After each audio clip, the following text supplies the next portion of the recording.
Oh, yeah. Did you do the VP lunch for Friday? I don't know. I thought I did so many things. No, I don't think so. We have a guest speaker talking about the evolution of the forelimb in carnivorous dinosaurs, like T-Rex. Wow, that sounds interesting. Who's the speaker? Sarah Birch from Stony Brook University. Thank you very much, Sarah. You're welcome, Jim. All right. Okay, so Charles. Charles doesn't really need much of an introduction, right? Everybody, I think, knows him. That's why there's so many people jammed into the room here, right? So Charles is obviously a professor in the Department of Integrated Biology, and he's also the director of the UCMP. And he's an amazing paleontologist slash molecular biologist slash he works on everything. And today he's going to talk about how terrestrial mammals lose to the red queen. I'm just going to let you have the floor. Okay, thanks very much. Well, I must confess, I normally get nervous when I give lectures. I still do, but this group makes me more nervous than normal. So, so actually, I've had quite a lot of things out in the last couple of years. Some work on heliconians butterflies, a little bit on the invasion of butterflies into the Americas. Some spectacular work on the evolution of cycads. But I thought what I'd do today is concentrate on some work that Tiago and I are doing at present, which we are just within a week or two or three of submitting, on how terrestrial mammals lose to the red queen. And I want to start with sort of a discussion of the value of molecular phylogenies when trying to infer diversity dynamics. I've put here, in deep collaboration with Tiago, he was a postdoc that came out with me when I moved here just over 3 years ago. And our conversations and our work, we constantly transform our ideas about the way we think about the world. So it's been a really incredibly fruitful collaboration that's still ongoing. So paleontologists typically deal with the issue of diversity through time. So here's a marine genera from Jack Setkosky, starting with the Cambrian explosion, running through to the recent. And I've indicated the 5 big mass extinctions in red. And one of the reasons why I put this slide in is because diversity, of course, is a product of origination minus extinction. And so what's become interesting in terms of the big 5 mass extinctions is that it looks like 2 of them, the Devonian and then Triassic, are more driven by depressed origination rates rather than by accelerated extinction rates. So when people think about extinction of groups, they tend not to think about the controlling role that origination can have in some instances. And that's going to be a major theme that I'm going to return to in the sort of the second half of the talk. So obviously, most of the history of the literature of extinction and diversity change has been dominated by paleontologists. But then in '92, Ni et al. Showed a way in which, in principle, molecular phylogenies can be used to also assess extinction rates, even though there's nothing extinct in the molecular phylogeny. So here is the log, the number of lineages or species from molecular phylogeny as a function from the base of the tree running up to the present. If you have a pure life-death process, then the slope of this line is simply the difference between them, the net diversification rate. However, you can't become extinct until you become extant. And so at the very top of the tree, there tends to be a little bit of a kick-up in the accumulation of lineages that have just come into existence that haven't yet had a chance to go extinct. And what Ni et al. Recognized is that this slope is essentially the pure speciation rate. And therefore, if I have this other slope here, which is the difference between speciation and extinction, I can make inferences about extinction. So that's the fundamental insight by Ni et al. And so ever since that time, people have started to use molecular phylogenies to examine diversity dynamics. And so there are numerous ways of doing this. I'm just going to pick one for this introductory part of the talk. So here's a phylogeny with a root and the tips. It's been rate smooth. I'm not going to talk about how that is done. And here is in log space the accumulation of lineages with time. Notice that the slope drops. That means the intrinsic rate of diversification is dropping, which implies a slower accumulation of lineages as you move to the top of the tree. One way of quantifying this is with the gamma statistic that I'm going to use as a heuristic for the first part of this talk. It measures the center of gravity of a tree with respect to the center of gravity expected under a pure birth process. So here's a tree generated by a pure birth process. If I were to make it out of metal and I was trying to hold it in such a way that it balanced perfectly, that would be the center of gravity. And so here's the linear accumulation of lineages in log space. So a constant birth rate gives a gamma of 0.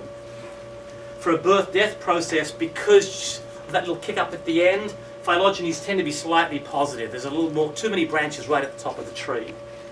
Here's a birth-death process with diversity, I should say diversity dependence. As the number of species go up, the diversification rate drops. The center of gravity moves towards the base of the tree. The nodes are concentrated deep. And so you have a negative gamma. So there's the typical accumulation.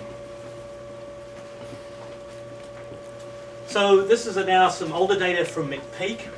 Roughly approximately 50% of molecular phylogenies analyzed tend to have significantly negative gamma values.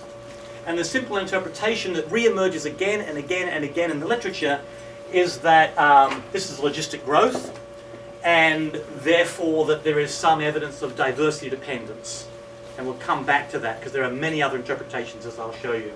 And so here's just the number of phylogenies with significantly negative gamma values. And so one of the things I want to ask in the first part of this talk is, well, if I have a negative gamma value, what on earth does it mean? If I have a non-negative value, what does it mean? So I now want to look briefly at the properties of diversity-dependent diversification models. This is a figure from Dan Roblowski, who's also thought a great deal about this. I'm going to concentrate, in the end I'm going to talk about this sort of model where both extinction and speciation are a function of diversity, but for now I'm just going to talk about the case where extinction is diversity independent. The probability of extinction per lineage is constant regardless of the standing diversity. But here the speciation rate starts off low and drops dramatically as diversity goes up. So this is a variant of the MacArthur and Wilson model of island population colonization, sort of extrapolated to a more macroevolutionary regime. So most computer simulations, including those done by Dan Roblowski, ran until exactly the first time equilibrium diversity is reached. And so one of the questions we wanted to know is what happens before the equilibrium diversity is reached and what happens after equilibrium diversity is reached. So diversity of dependence, of course, produces logistic growth.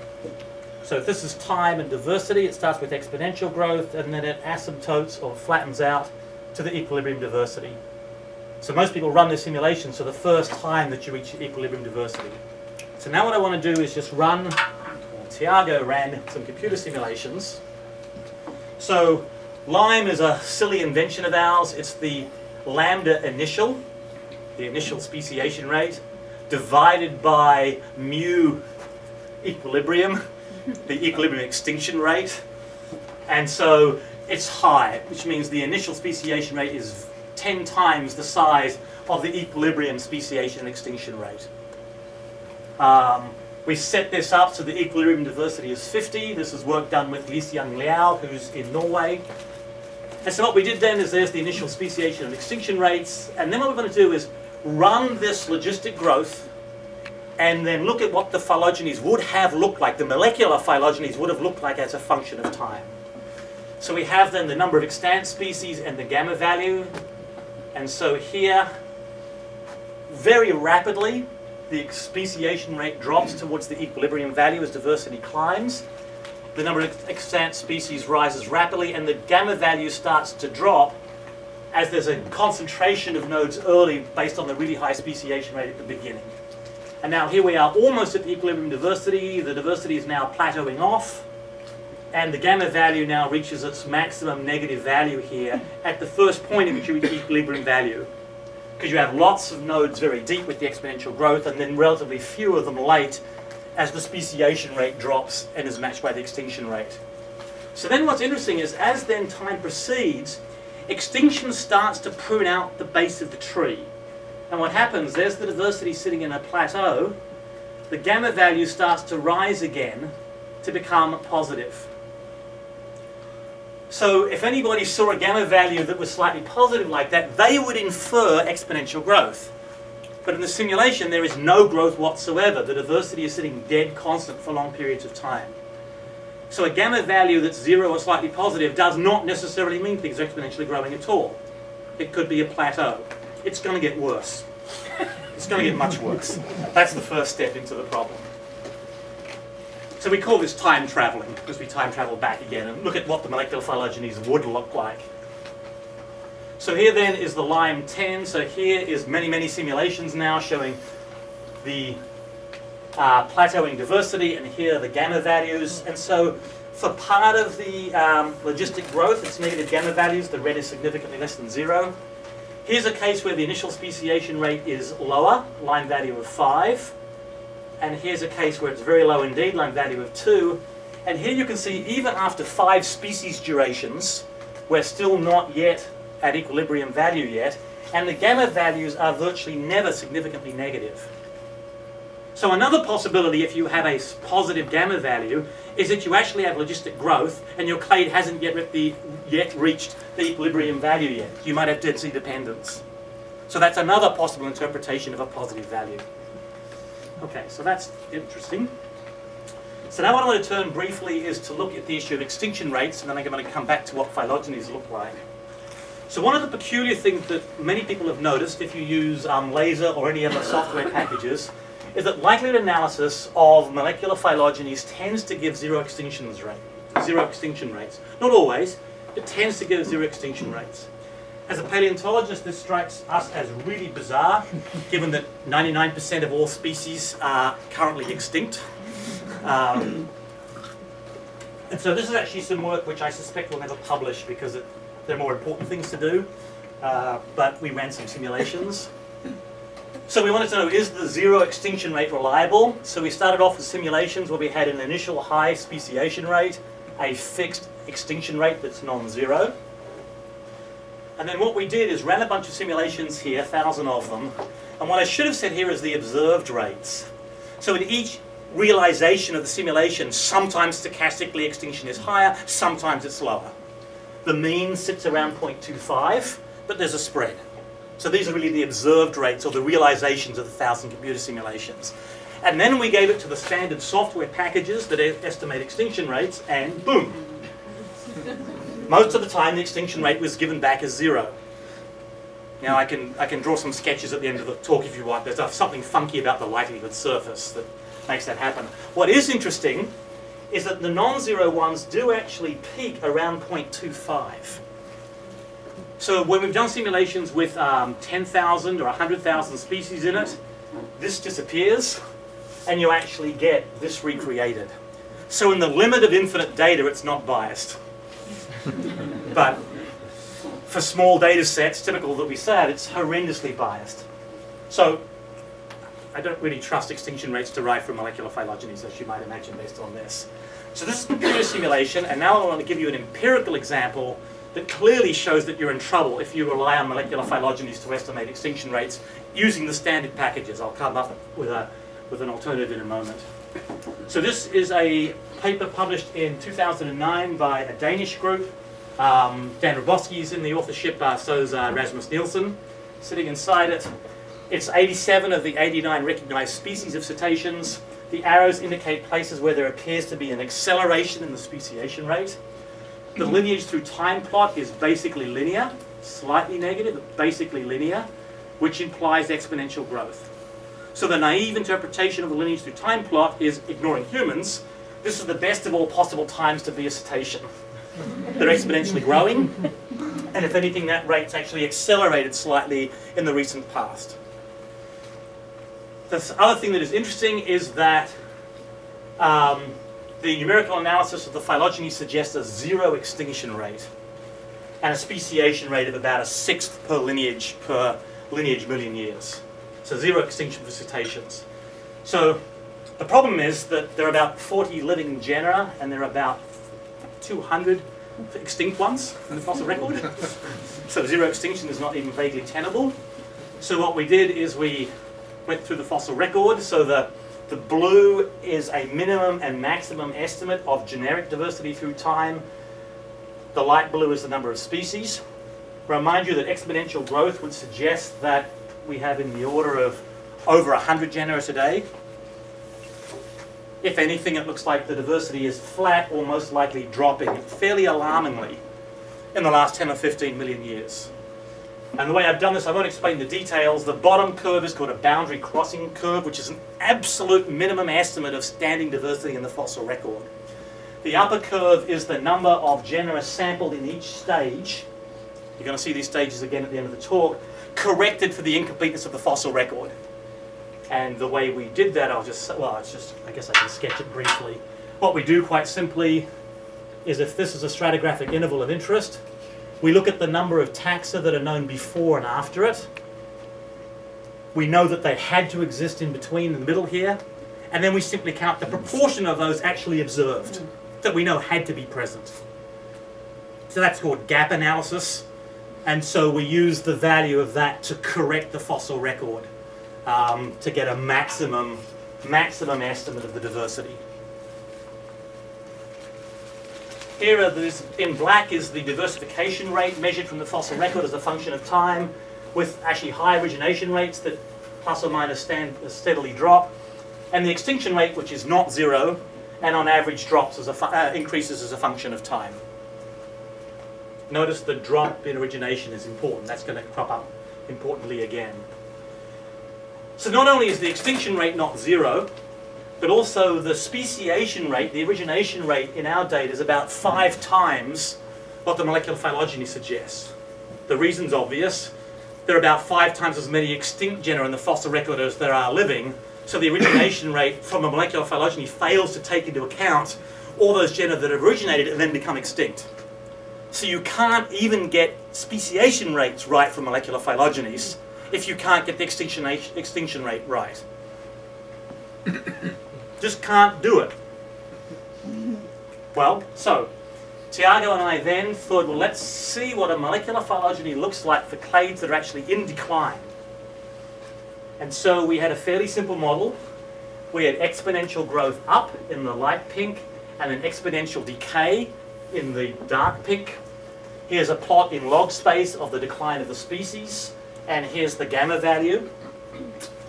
And so we had 3 simulations, one where the ascent was slow with respect to decline, one where the ascent was fast with respect to the decline, and one in the middle. These are the gamma values. Here's the drop in the number of species. The way we did this actually is we ran the phylogenies, rescaled the decline so it was 10 million years, and then back calculated out what the time of origin was, which is therefore a floating variable.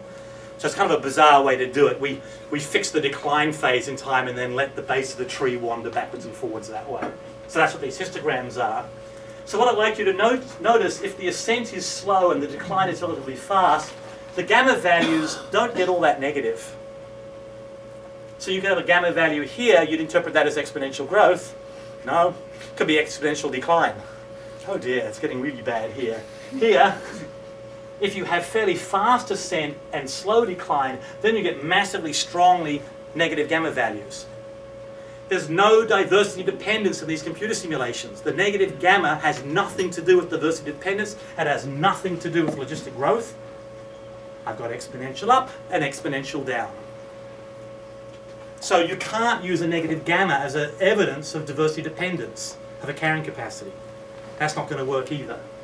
Now what intrigues me a lot in terms of where's Rosie and John, etc., in terms of the Hawaiian Islands, Rosie and Bruce Baldwin published a paper a few years ago looking like there's an overshoot of diversity in the Hawaiian Island clades. My suspicion is diversity is going up and then down in the older islands. So this makes predictions of remarkably strong negative values if the ascent is fast and the decline is slow, which may be the case for some of the islands. So this enables, I think, one to start to make predictions as to what diversity drop would look like given molecular phylogenies, given a known geographic setting. And so I really want to explore that one further. So then, since then, Helen Morlon, who I think many of you know, got into the act.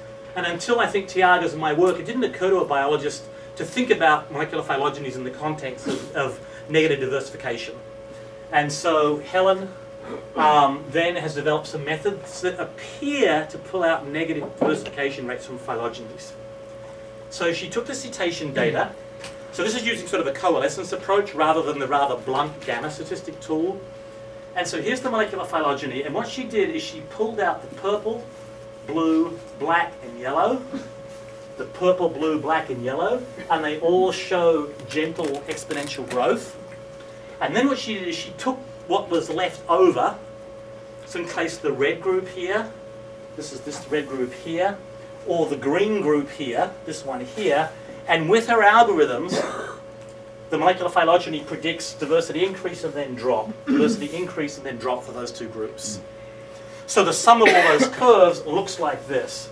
So she's able to mimic the fossil record fairly well. So it's looking very promising, but there are some serious problems. The first one is, I don't know how you're supposed to break up a clade a priori. She's pulled out a bunch of monophyletic groups. Look at the green one. It's hopelessly paraphyletic. 1, 2, 3 times. This one's only once. And my concern is I could have actually a pure birth process where I pull out monophyletic groups which will leave behind paraphyletic groups without branches high up in the tree, which I suspect will give evidence of negative diversification. So Andy Rominger and I have talked a little bit about this. So we need to test whether or not it's just an artifact of pulling out the monophyletic groups, leaving behind these horribly paraphyletic groups. Assuming that we could have an objective method of doing this, there's still problems. For the entire phylogeny, positive speciation rate, 0 extinction. So she does know better than any of the other methods. And then for the monophyletic groups, 0 extinction, 0 extinction, 0 extinction, 0 extinction. Which makes no sense. There are fossil genera sitting within those monophyletic groups. So it's still not getting the extinction rate right within the monophyletic groups. And then with the hopelessly paraphyletic ones, constant speciation rate and then accelerating extinction rate towards the end. Not surprisingly, speciation rate fairly deep and then nothing at the top because you pulled out the monophyletic groups. So I'm pretty suspicious this isn't actually going to work. And so Helen and I have put in, and after 2 rounds successfully got a France Berkeley fund. And so Helen and I and Tiago are organising a meeting here in September to sort of continue to pursue this. But at least it's ostensibly doing something sensible, which the other programs are not. So then the meaning of gamma, non-negative gamma, could mean exponential growth. It could mean slow logistic growth, diversity dependence. It could mean species turnover with constant diversity as a function of time. It could even mean a clade in decline. A negative gamma does mean a decreasing rate of diversification.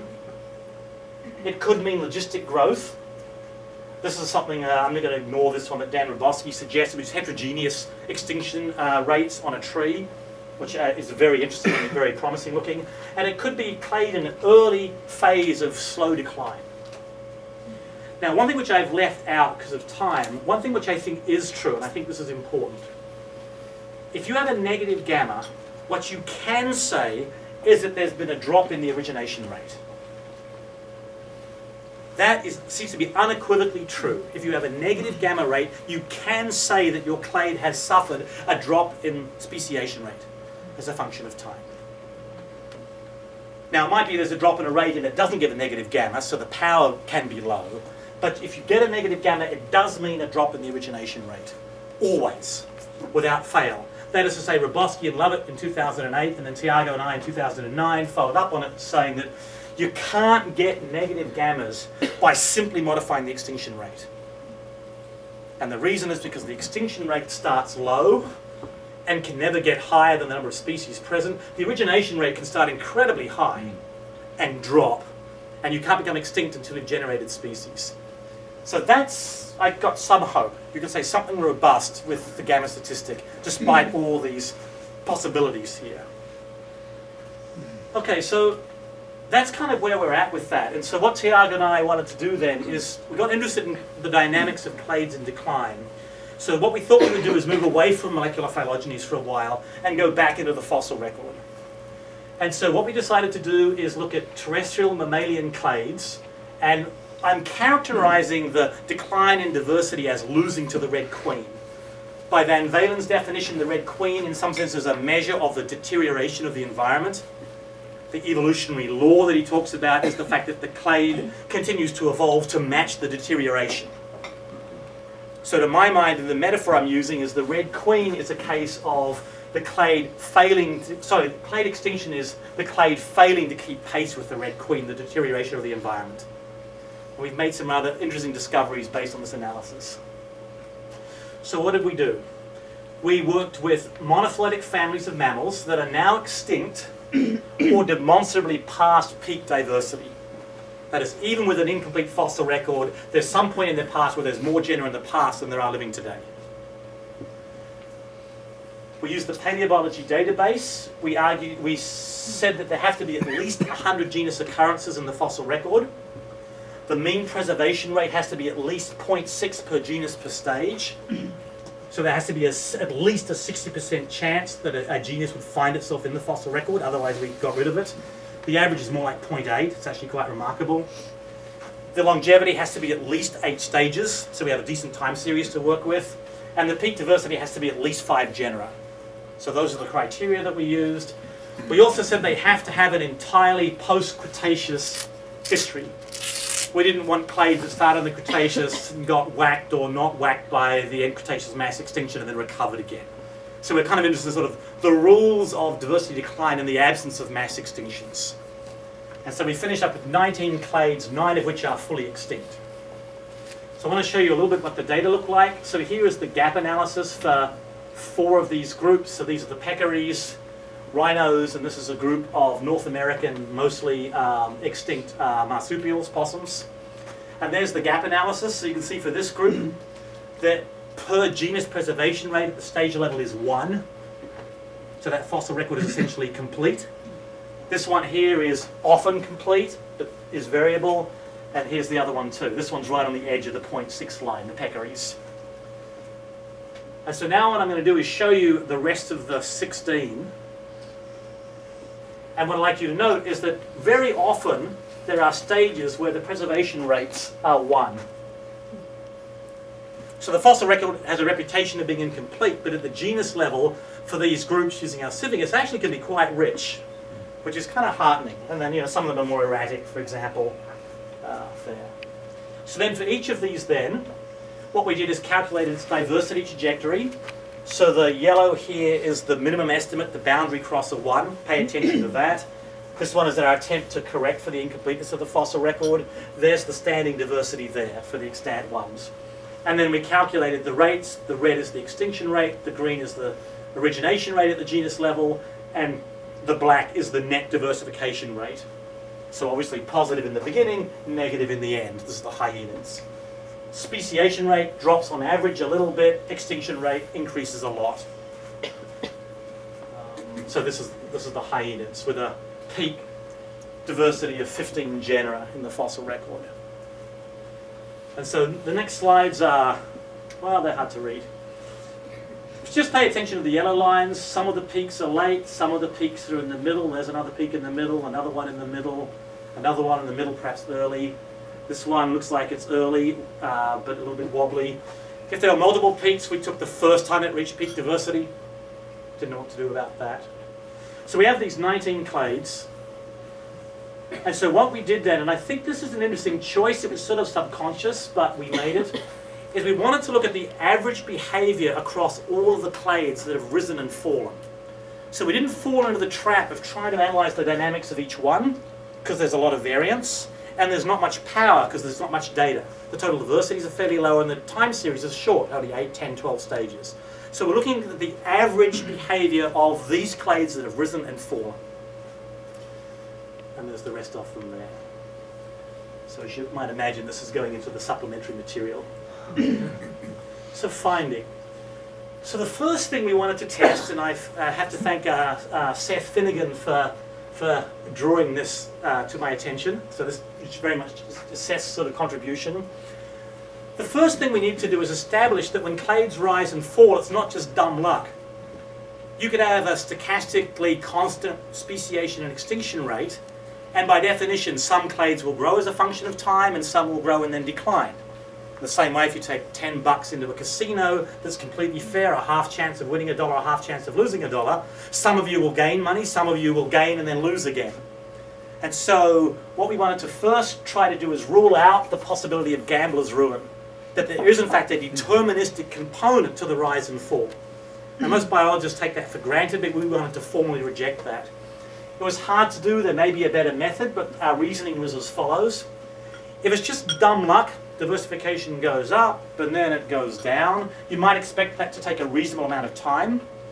But if the clade is driven to a diversity peak because of some positive selective pressure and then driven down again, the duration of the clade should be shorter than you'd expect based on dumb luck.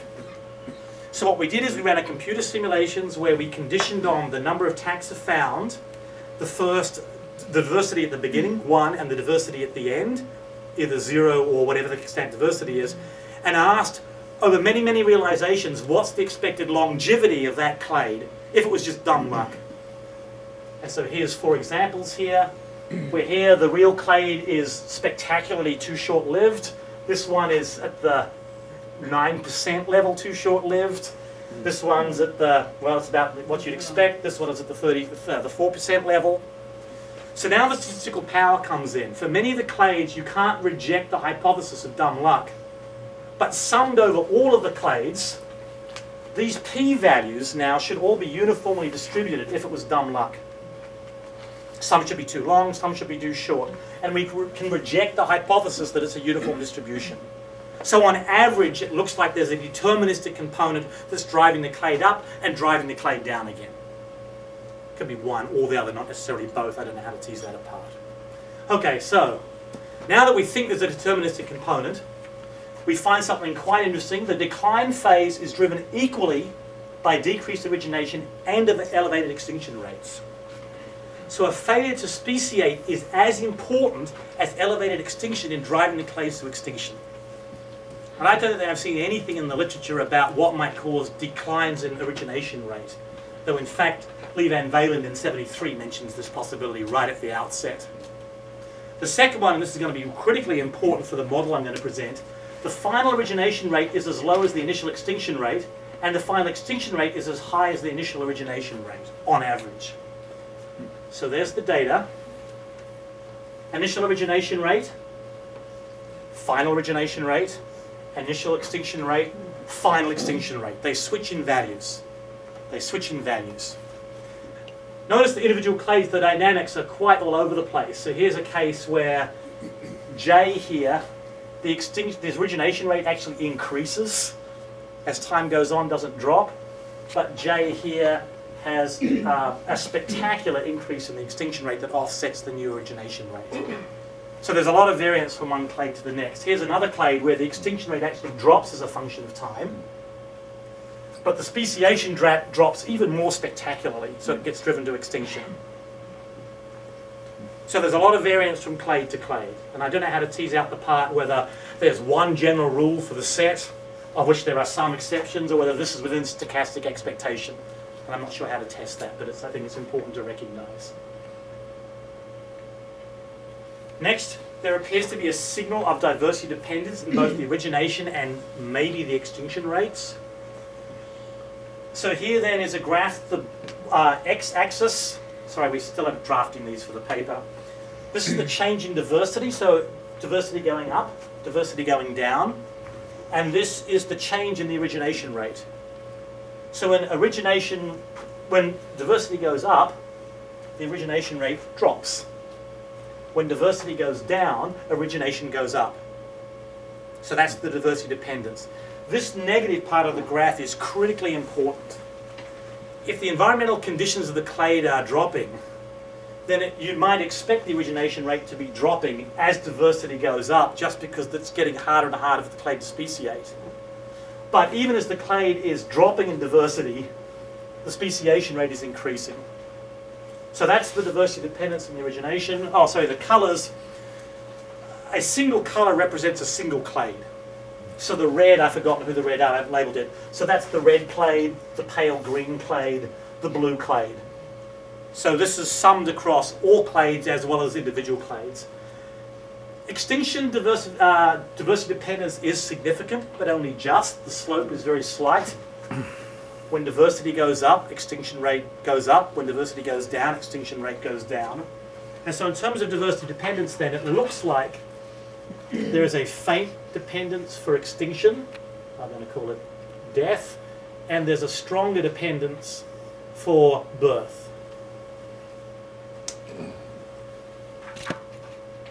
Last thing, really important. The average durations of the diversification phase are the same as the average duration of the fall phase.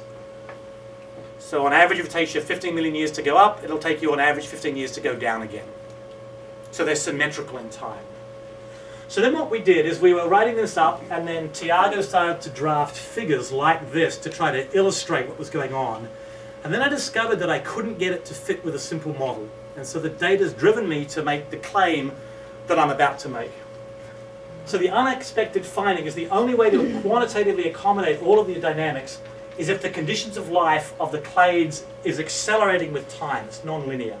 So now I want to walk you through that. Okay, so first of all, sorry for this. This is just exponential growth, right? Change in diversity with time.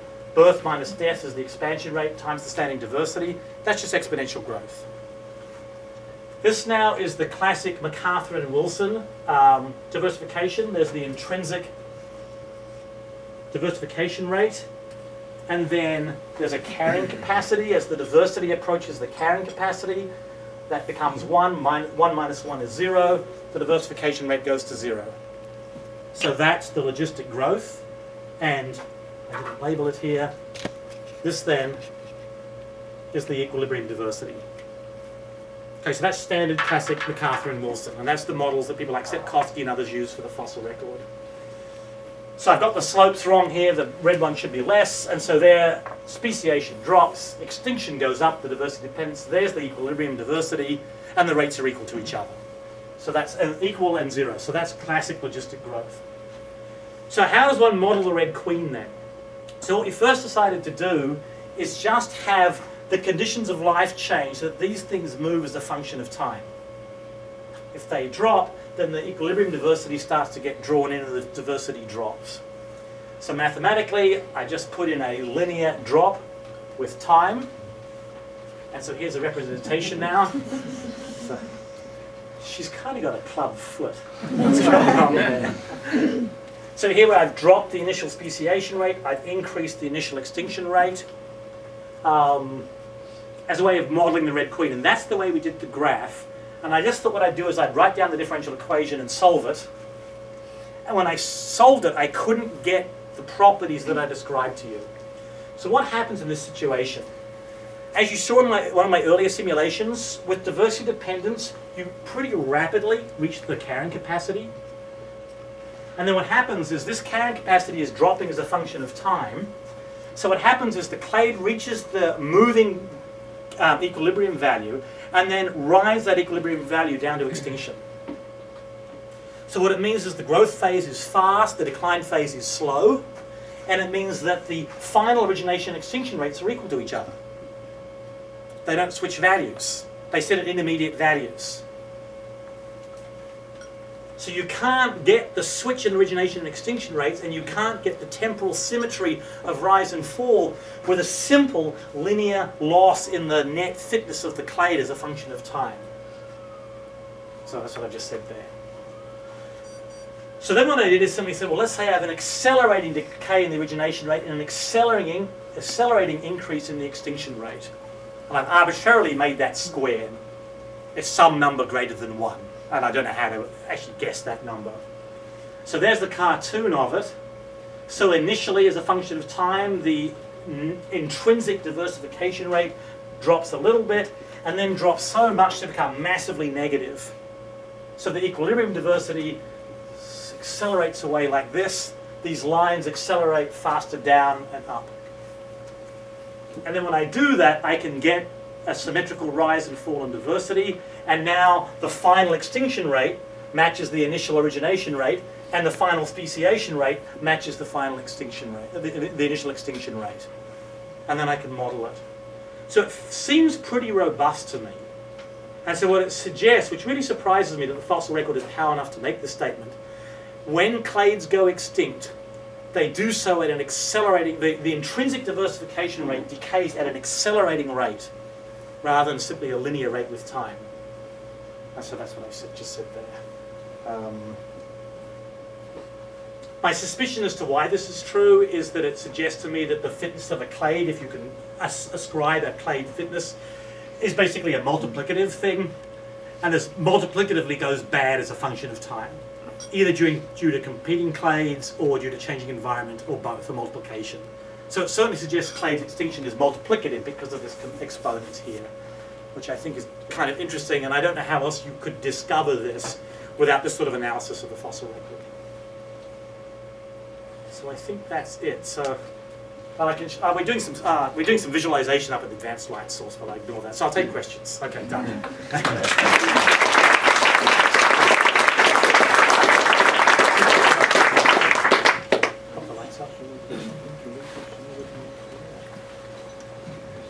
Yeah. Charles, you wouldn't expect this sort of symmetrical pattern that you see to happen in times when you were dealing with like mass extinctions or... No. Because mass extinctions, because they're being truncated, there's almost an instantaneous or a very rapid decline. Right. Yeah. Rosie. So, Charles, this is really fun. And what I'm trying to figure out is whether, I know that in the fossil record you're limited to higher taxonomic scales, but presumably they're compounded over species and genus level, and you had these long time scales for birth and death. If you went down to genus and species, can you figure out... Well, this is genus. This is genus. Okay, okay. There's a number of genera within families. So if you went down to the species level... So do you think it's just the compounded effect of individual species that's reflected in the genus? Yeah, I think so. So this is a problem with the fossil record. You know, species are hard to diagnose in the fossil record, partly because you don't have all the anatomy. Sometimes the species are diagnosed based on things that don't fossilize at all. And then with incomplete preservation, even if the species diagnosis is skeletal, or skeletal, I don't know how you're supposed to pronounce it anymore, you might not have those bits of the skeleton preserved. So we tend to work at the genus level because it feels fairly robust. I've been appalled over the recent years. So if you work with trilobites, the average species to genus ratio is like 1.1. So they're identical. I don't know what it is for large mammals. Is it 2 or 3? For cetaceans, it's 2.2. So the genus level is not that much different from the species level. But I was appalled as I've done some analyses with ants. And I find with over 1,000 species in the genus. And there are many genera with hundreds of species. So there, the genus level analysis, I don't know what that means about species. Yeah. So we're trying to get as close as we can get to the species level, given the difficulties of working with the morphology, but also with some justification based on the relatively low species to genus ratio for these taxa. But there is an interesting issue, and I don't know whether Nick Matsky's here or not, but when we talk about the red queen hypothesis, David Rout pointed out very early on, you can't simultaneously have the red queen operate at the species level and the genus level. Because if you have it operating at the species level, then genera that survive for a while will tend to increase in species numbers and therefore become longer lived. So red queen at the species level then suggests that red queen can't happen at the genus level. And so I think Seth's also written quite a lot about this. So that worries me a little bit in terms of this translation between genus and species. So I haven't thought it all the way through, but it's a very important issue. Yeah, on that note, I'm just curious, when you looked at the genera that you used in your study, is there any way to see if there's a correlation between the number of species contained in each genus with, I'm assuming that, genera with more species are better preserved in the fossil record. That'd be a really fun thing to do and see whether there's a secular trend in that or not. That would be a really fun thing to do. We have not done that. And so I'm asking that because in population genetics you have results that show that genetic drift, the stochastic component of some change in frequency, right? That has much more power when the sample size is small. Right. And the deterministic component, which you may say with some observing condition like, say, extinction or the loss of an organism, that is more powerful when the sizes are large. And I'm wondering if you're finding that the deterministic component, say, is preferred over the stochastic component because you may have inadvertently sampled in a biased way from genera that have large numbers of species. So you can get this deterministic component. Yeah, that needs to be looked at. My only comment, though, is that we've taken a monophyletic family which has a set of genera in it. So we haven't, there's no bias. It's not that we've cherry-picked genera. We've taken a larger taxonomic unit that has a number of genera in it, often 40 or 50 of them, some of which will be more speciose than others. So there isn't an intrinsic bias in the sense that we've deliberately taken one group type of genus versus the other. unless the clades themselves have, because they're extinct, have some very strange species to genus ratio, which I suspect is not true. It'd be interesting to see how the species-genus ratio evolves as a function over of time. the course of the rise and fall. Yeah, get around the noise, you have to simulate it. Yeah, I think it's a very obvious thing to do. Just plot that as a function of time and see what it looks like. Yeah. So if some kind of environmental degradation is what is driving clades to extinction, I can see how that can be applied in a really discrete environment like Hawaii. But when you have a clade that is distributed around the whole world, what kind of environmental degradation you can identify? Well, I can think of two. So, well, it's a funny way of doing it. I'll do it this way. So here we have, this is a bunch of butterflies that we've discovered cross the Bering Straits, and this is actually their temperature tolerance. And so, never mind. This red line here is the environmental decay of global temperatures. And so, you know, since the this is the late Miocene, there's been a steady environmental decline. So you have situations where there's long-term secular change in climate. There's also long-term secular change in the evolution or origin of completing clades. So the origin of sort of seasonal forests sits in here, the emergence of grasslands. So I think there are global climatic things which then affect both the taxa that are evolving, the plants that they're eating, ocean circulation, origins of seasonality that get really intense. So I think global mechanisms are quite fine. One thing which Pat Holloway drew to our attention, and which is be nice to look at these clades, and some of them are continent specific, and some of them are not, so it might be nice to just tease them out, see if there's any pattern. We've only got 19 to start off with, so power's an issue, but it might see if there's an interesting correlation. The decline, by the way, we did check this to see whether all the decline is sitting in this time frame. This is when the cetaceans are going down, at the onset of this decline. This is when the cycads are radiating spectacularly at this, and interestingly then, at about 3.5 million years, when this real increase in grasslands that occurs in the hominids in Africa, the cycads stop speciating. So there seems to be a cycad speciation window that's just there in that environmental signature. But the declines don't all correspond to this. There are different times in the geologic past. So they're not all controlled by the single environmental change. Yeah, so Ellen. So in population ecology, we think about the red queen as a biotic, arms race between predators and prey, or hosts and parasites. Yeah. And I'm wondering if you get diversification, and then that leads to diversification of you could start with specialists, and then over time you can get diversification of generalist enemy clades. Whether that would then lead to a generalized decline in the environment for that clade. Yeah, if you evolved a competitor of some kind that then started to progressively get better at taking you out. Not only better at taking each species out, but that whole group. Right, so one of becomes sort of generalized to that clade, although specialized to it as well. Right, so one of the assumptions I think that's implicit in this is that within sort of the ecomorphology within family is much smaller than between families. Yeah. Horses do horsey things, rhinos do rhinos things, possums do possumy things. And so if there are things that possums don't like, for whatever reason, with the evolution of either climate change or clades that come into existence, they're all going to be plus or minus in trouble, even though there's some variance within it. And so one thing I can't tease out is there's a lot of variance we saw in the origination and extinction rates. Is that variance because there's a general rule that we've discovered, and then, well, in some clades, some possums work out how to not be arboreal, or something like that, and so therefore they survive longer than you might expect. So is it within clade later morphological innovation that enables you to escape for a while the red queen? And so I don't know how to tease that out, so we decided to duck it by working at this fairly coarse level, because otherwise you can get bogged down in the inability to make inferences as to what the biological interactions are among fully extinct things. But it's interesting to think about that as when you try to model this acceleration process, and try to make it more mechanistic Yes. than simply squaring, putting a square down there. Yeah, absolutely. So I also want to note that I'm a little annoyed by the literature. It's just the way things operate. Van Valen explicitly says that the red queen is a deterioration of the environment, biologic and abiologic, though his prejudice is it's going to be largely biologic.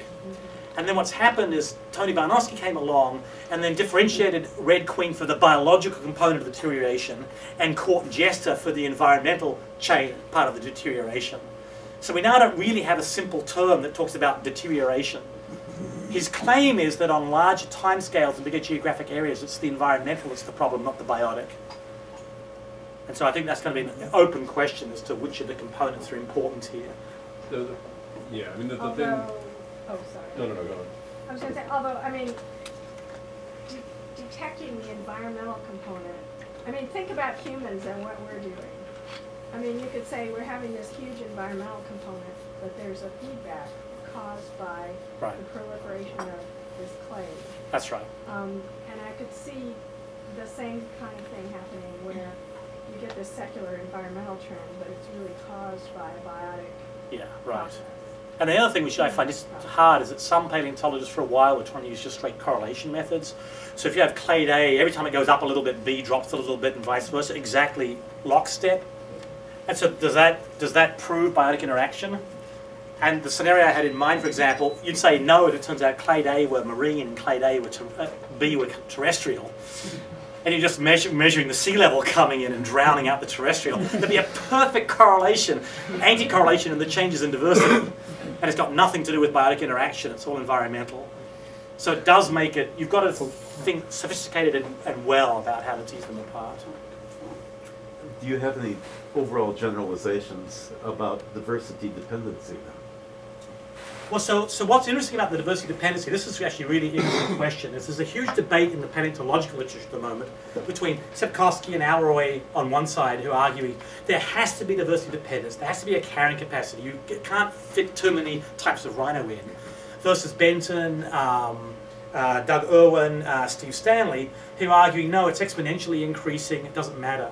So what's happening here, which I think is interesting, is that there is diversity dependence. So there is, in some sense, a carrying capacity. But what's dominating the dynamics, the reason why things are going extinct, is the deterioration in the speciation rate and increase in the extinction rate.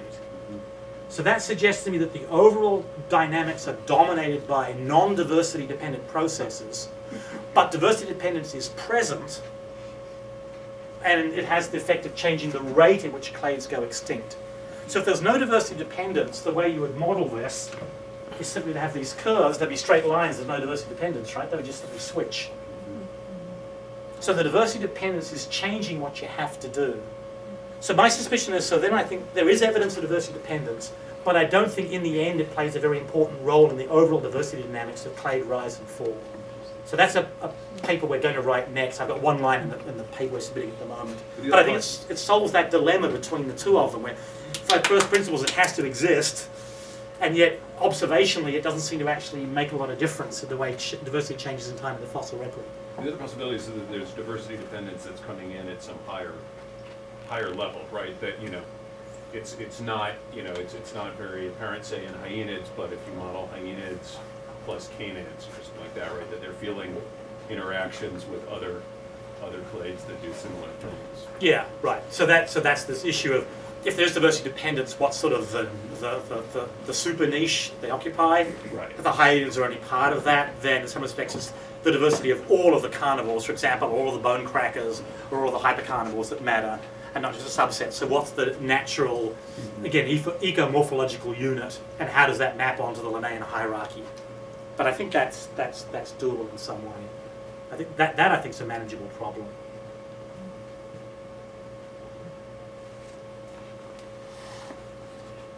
Righto, thanks very much.